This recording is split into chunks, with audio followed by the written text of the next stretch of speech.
السلام علیکم۔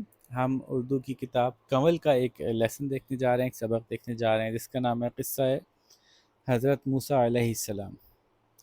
قرآن حکیم میں بیان کیے جانے والے قصائص، اس چیپٹر کو پڑھتے وقت خیال رکھیے گا کہ جو بھی مشکل الفاظ ہوں اس کو ہاتھ کے ہاتھ انڈرلائن کر لیجیے گا، اور جب میں مطلب بتاتا جاؤں تو اپنی کاپی میں ساتھ ساتھ لکھتے جائیے گا۔ قرآن حکیم میں بیان کیے جانے والے قصائص میں سب سے طویل قصہ ہے۔ قصائص قصے کی جمع ہے، تو بس یہی لکھ لیجیے گا، قصے کی جمع۔ یہ سب سے طویل قصہ ہے قرآن حکیم کا۔ یہ قرآن میں مختلف جگہوں پر بیان ہوا ہے، مختلف صورتوں میں آیا ہے۔ اس قصے کا ابتدائی حصہ پڑھیے۔ چلیے جی، تو حضرت یوسف علیہ السلام کے والد حضرت یعقوب علیہ السلام کا لقب اسرائیل تھا۔ لقب ایک ایسا نام ہوتا ہے جو کسی وجہ سے کسی شخص کا پڑ جاتا ہے، اس کی عادتوں کی وجہ سے یا اس کے جہاں وہ پیدا ہوا ہوتا ہے اس کی وجہ سے، تو مختلف وجوہات ہوتی ہیں۔ بہرحال تو حضرت یعقوب علیہ السلام کا لقب اسرائیل تھا، اس لیے ان کی اولاد بنی اسرائیل کہلائی۔ بنی اسرائیل کا مطلب اسرائیل کی اولاد، جبکہ مصر کے رہنے والے قبطی کہلاتے تھے۔ قبطی۔ حضرت یوسف علیہ السلام نے اپنے خاندان کے سب افراد کو مصر بلا لیا۔ یہ لوگ مصر ہی میں آباد ہو گئے اور ان کی تعداد میں اضافہ ہوتا گیا۔ حضرت یوسف علیہ السلام جب مصر میں تھے تو اس وقت جس علاقے سے حضرت یوسف علیہ السلام مصر میں پہنچے تھے، اس علاقے میں کھیتی باڑی اور اناج کے مسائل بہت پیدا ہو گئے تھے، قحط آ گیا تھا، جس کی وجہ سے حضرت یوسف علیہ السلام نے اپنے خاندان والوں کو مصر میں بلا لیا تھا۔ مصر میں حضرت یوسف علیہ السلام کی بڑی اچھی پوزیشن تھی۔ یہ لوگ مصر ہی میں آباد ہو گئے اور ان کی تعداد میں اضافہ ہوتا گیا۔ کچھ وقت گزرنے کے بعد فراعین مصر، فراعین جمع ہے فرعون کی، فرعون کہتے ہیں مصر کے بادشاہ جو اس زمانے میں ہوا کرتے تھے، ان کو فرعون کہتے تھے۔ حضرت یوسف علیہ السلام کے زمانے میں جو بادشاہ ہوتے تھے، کوئی بھی بادشاہ بنتا مصر میں ان کے خاندان میں سے جو فرعون فراعین تھے، اس کو فرعون کہا جاتا۔ تو بہت سارے فرعون ملے تو کہتے ہیں فراعین۔ تو فراعین کا مطلب کیا لکھیں گے؟ فرعون کی جمع، اور پھر بریکٹ میں لکھیے گا مصر کے بادشاہ۔ کچھ وقت گزرنے کے بعد فراعین مصر نے بنی اسرائیل پر پابندیاں عائد کرنے اور ظلم و ستم ڈھانے کا سلسلہ شروع کر دیا۔ حضرت یوسف علیہ السلام کا انتقال ہوا، اس وقت تو ان کی بڑی امپورٹنٹ پوزیشن تھی مصر میں، اور ان کے ساتھ جو خاندان والے آئے تھے ان سب کی بہت عزت تھی، لیکن سینکڑوں سال گزر گئے اور اس کے بعد آہستہ آہستہ فرعون جو ہے ان میں ایسے لوگ بھی آنے لگے جو سخت تھے یا وہ اچھے لوگ نہیں تھے، اور انہوں نے جو بنی اسرائیل کے لوگ ساتھ آئے تھے ان کے اوپر جو ہے وہ انہوں نے ظلم ڈھانا شروع کر دیا۔ تو کچھ وقت گزرنے کے بعد، یعنی بہت وقت گزرنے کے بعد، ویسے تو کچھ وقت نہیں کہنا چاہیے، فراعین مصر نے بنی اسرائیل پہ پابندیاں عائد کر دیں، نافذ کر دیں، لگا دیں۔ پابندی عائد کرنے اور ظلم و ستم ڈھانے کا سلسلہ شروع کر دیا، کیونکہ مصریوں یعنی قبطیوں کے خیال میں مصر میں غیر قوم یعنی بس بنی اسرائیل کو زیادہ قوت ملنا خود فرعون کے لیے خطرہ بن سکتا تھا۔ بنی اسرائیل پر ظلم ہوتے ہوئے تقریباً 400 سال گزر گئے، اور جب کسی قوم پہ اتنا وقت گزر جائے ظلم ہوتے ہوئے تو بہت دفعہ وہ قوم یہ بھول بھی جاتی ہے کہ ہم کون تھے، اور وہ اپنے آپ کو غلام ہی سمجھنے لگتی ہے۔ آخر وہ وقت بھی آیا جب فرعون کے نجومیوں نے اطلاع دی۔ نجومی کون ہوتے ہیں؟ جو مختلف چیزوں کو دیکھ کر، ستاروں کو اور دوسری چیزوں کو دیکھ کر یہ بتاتے ہیں کہ مستقبل میں کیا ہو سکتا ہے، اور بعض اوقات نجومی جو ہیں وہ محض اپنی عقل کی بنیاد پہ بھی فیصلہ کرتے ہیں کہ ابھی آنے والے دنوں میں لگتا ہے کہ ایسا کچھ ہو جائے گا، اور بہت دفعہ وہ کوئی قرآن کی یا حدیث کی، یا چونکہ ان کے زمانے میں تو قرآن و حدیث نہیں تھا، تو پرانے صحیفوں کی مدد سے بھی اندازہ لگاتے تھے کہ اللہ تعالیٰ نے کیا کیا بتایا ہے کہ آگے ہونے والا ہے، تو اس کی مدد سے ہی پیشن گوئی کر دیا کرتے تھے۔ تو فرعون کو نجومیوں نے اطلاع دی کہ اس سال بنی اسرائیل میں ایک لڑکا پیدا ہونے والا ہے جو تمہارے اقتدار اور سلطنت کو ختم کر دے گا۔ اقتدار، حکومت، سلطنت بھی حکومت ہی ہے ایک طرح سے۔ یہ سن کر فرعون نے حکم دیا کہ اس سال بنی اسرائیل میں جتنے لڑکے پیدا ہوں انہیں فوراً قتل کر دیا جائے، لیکن مشیت ایزدی جو ہے وہ یزداں سے نکلا ہے، یزدان کی کو کہیں گے ایزدی، اور یزدان کسے کہتے ہیں؟ فارسی میں خدا کو یا اللہ کو یزدان کہتے ہیں، ٹھیک ہے؟ تو ایزدی کا مطلب ہے اللہ کی، اور مشیت کہتے ہیں رضا، خواہش، مرضی۔ تو اللہ کی مرضی کو انسانی تدبیریں کب روک سکتی ہیں؟ بنی اسرائیل کی ایک برگزیدہ خاتون کے ہاں، برگزیدہ یعنی نیک، حضرت موسیٰ علیہ السلام پیدا ہوئے۔ اللہ کے حکم کے مطابق انہوں نے اپنے بچے کو صندوق میں رکھ کر دریائے نیل میں بہا دیا، اور بچے کی بڑی بہن مریم سے کہا کہ اس کے پیچھے پیچھے جاؤ۔ دریائے نیل سے ایک نہر شاہی محل میں بھی جاتی تھی، ٹھیک ہے؟ دریائے نیل میں بہایا تو نہر جو ہے وہ شاہی محل کے بیچ میں سے ہو کے گزرتی تھی۔ صندوق اس نہر سے بہتا ہوا شاہی محل میں پہنچ گیا۔ فرعون کی بیوی آسیہ ایک نیک خاتون تھیں۔ جب ان کی نظر اس صندوق پر پڑی تو انہوں نے صندوق کھلوایا۔ بچے کو دیکھ کر ان کا دل محبت اور شفقت سے بھر گیا۔ انہوں نے فرعون سے سفارش کی کہ اس بچے کو ہم گود لے لیں، شاید ہمیں اس سے نفع پہنچے۔ فرعون کے دل میں بھی اللہ نے اس وقت محبت ڈال دیا اور وہ راضی ہو گیا۔ یوں وہ بچہ جس کی وجہ سے بے شمار بچوں کو قتل کروایا جا رہا تھا، خود فرعون کے سائے میں پرورش پانے لگا، بڑا ہونے لگا، پھلنے پھولنے لگا۔ آپ علیہ السلام کی بہن مریم کے علاوہ آپ علیہ السلام کے ایک بھائی بھی تھے جن کا نام ہارون تھا۔ آپ علیہ السلام کے والد عمران کا پہلے ہی انتقال ہو چکا تھا۔ حضرت موسیٰ علیہ السلام شاہی محل میں پل کر جوان ہوئے۔ اللہ تعالیٰ نے آپ کو روحانی عظمت، علم و دانش، جاہ و جلال کے ساتھ بے پناہ جسمانی قوت بھی عطا کی تھی۔ کیا ہوا کہ روحانی عظمت یعنی آپ کی روح جو ہے وہ بلند تھی، ظاہر ہے نبی تھے تو نبی کی روح انسانوں میں بلند روحیں ہوتی ہیں، نیک روحیں ہوتی ہیں، اس کا برائی کرنے کا دل ہی نہیں چاہتا، ایسی روحیں ہوتی ہیں، ان کے دل میں برائی کا خیال ہی نہیں آتا، ایسے لوگ ہوتے ہیں۔ علم و دانش، علم اور عقل، دانش کہتے ہیں عقل کو، جاہ و جلال، کہ کسی شخص، اس کو آپ آسانی سے سمجھیں نا تو گریٹ پرسنالٹی، ٹھیک ہے؟ ایسی پرسنالٹی جس کو دیکھ کے کہ لوگ روب میں آ جائیں، ٹھیک ہے؟ روبدار پرسنالٹی، روبدار شخصیت، ٹھیک ہے؟ تو یہ سب دیا، اور اس کے ساتھ ساتھ بے پناہ جسمانی قوت بھی عطا کی۔ بہت طاقتور تھے حضرت موسیٰ علیہ السلام۔ ایک بار نادانستگی یعنی انجانے میں آپ علیہ السلام کے ہاتھوں ایک قبطی قتل ہو گیا۔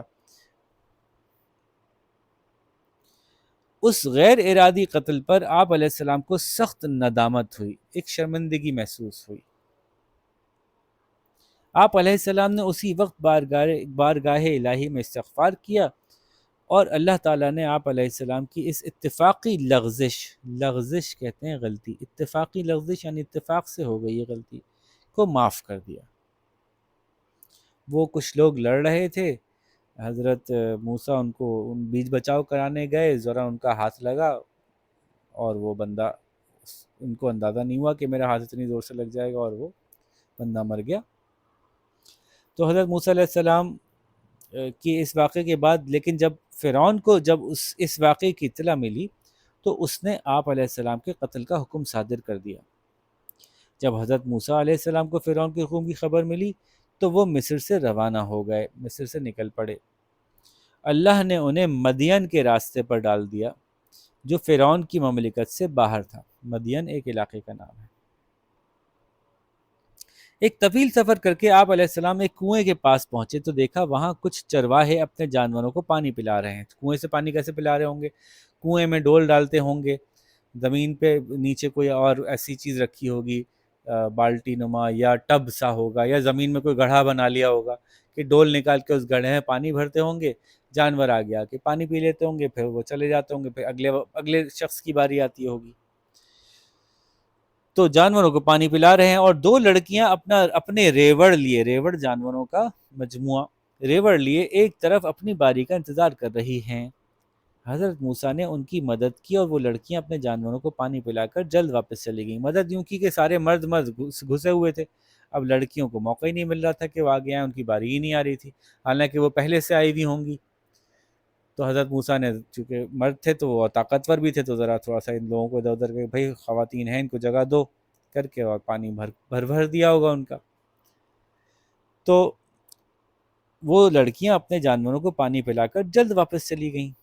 وہ دونوں لڑکیاں حضرت شعیب علیہ السلام کی صاحبزادیاں تھیں۔ حضرت شعیب علیہ السلام بھی ایک نبی تھے، لیکن اس وقت حضرت شعیب علیہ السلام بوڑھے ہو چکے تھے، اور ہمارے پیارے نبی صلی اللہ علیہ وآلہ وسلم سے پہلے اللہ تعالیٰ جب نبی بھیجتے تھے تو کسی خاص علاقے اور کسی خاص قوم کے لیے بھیجتے تھے، اور ان کا کام بس وہیں تک کے لیے ہوتا تھا، اس کے بعد ان کا کام ختم ہو جاتا تھا۔ تو حضرت شعیب علیہ السلام ایک خاص علاقے کی طرف بھیجے گئے تھے۔ انہوں نے اپنے والد سے اس اجنبی کا ذکر کیا جس نے کنویں پر ان کی مدد کی تھی۔ آپ علیہ السلام یعنی حضرت شعیب علیہ السلام نے حضرت موسیٰ کو بلوا لیا۔ حضرت موسیٰ علیہ السلام نے حضرت شعیب علیہ السلام کو اپنے تمام حالات سے مطلع کیا۔ ابھی حضرت موسیٰ نبی نہیں بنے، ان کو پتہ بھی نہیں ہے کہ میں نبی ہوں۔ حضرت شعیب علیہ السلام نے انہیں تسلی دی اور کہا کہ میں چاہتا ہوں کہ اپنی ایک بیٹی کا تم سے نکاح کر دوں، بشرط یہ کہ تم 8 سال تک میری خدمت کرو، اور اگر 10 سال پورے کرو تو وہ تمہاری طرف سے احسان ہوگا۔ آپ علیہ السلام مان گئے، اور 10 سال بعد آپ علیہ السلام اپنی زوجہ اور صاحبزادے کے ساتھ لے کر مصر کی طرف روانہ ہوئے۔ ٹھیک ہے، اب اللہ تعالیٰ کی دیکھو کیسی منشا تھی کہ ان کی اتنے عرصے فرعون کے محل میں تربیت ہوئی، اور اب یہاں ایک نبی کے ساتھ تربیت ہو گئی۔ کوہ طور کے قریب پہنچے، کوہ کہتے ہیں پہاڑ کو، تو کوہ طور، طور نام ہے اس پہاڑ کا، تو طور کے پہاڑ کے قریب پہنچے تو رات کا وقت تھا۔ یکا یک یعنی اچانک، کوہ طور کی داہنی جانب یعنی رائٹ طرف، سیدھے ہاتھ کی طرف آپ علیہ السلام نے روشنی دیکھی اور سمجھے کہ آگ ہے، یعنی آگ جلی ہے، تو اس کا مطلب ہے کہ کچھ قافلہ ہوگا جو آگ جلا کے کھانا وانا پکا رہے ہوں گے۔ بیوی سے کہا تم یہیں ٹھہرو، میں آگ لے آؤں، یعنی کسی لکڑی کو کوئی لکڑی میں آگ لگی ہوگی، وہ لکڑی اٹھا کے لے آؤں گا، یا ہم بھی اپنی آگ جلا کر کچھ پکا لیں گے یا گرمی سینک لیں گے۔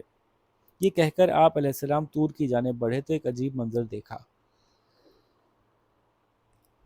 ایک درخت سے نور کی روشنی پھوٹ رہی تھی، اور تمام وادی نور سے معمور تھی۔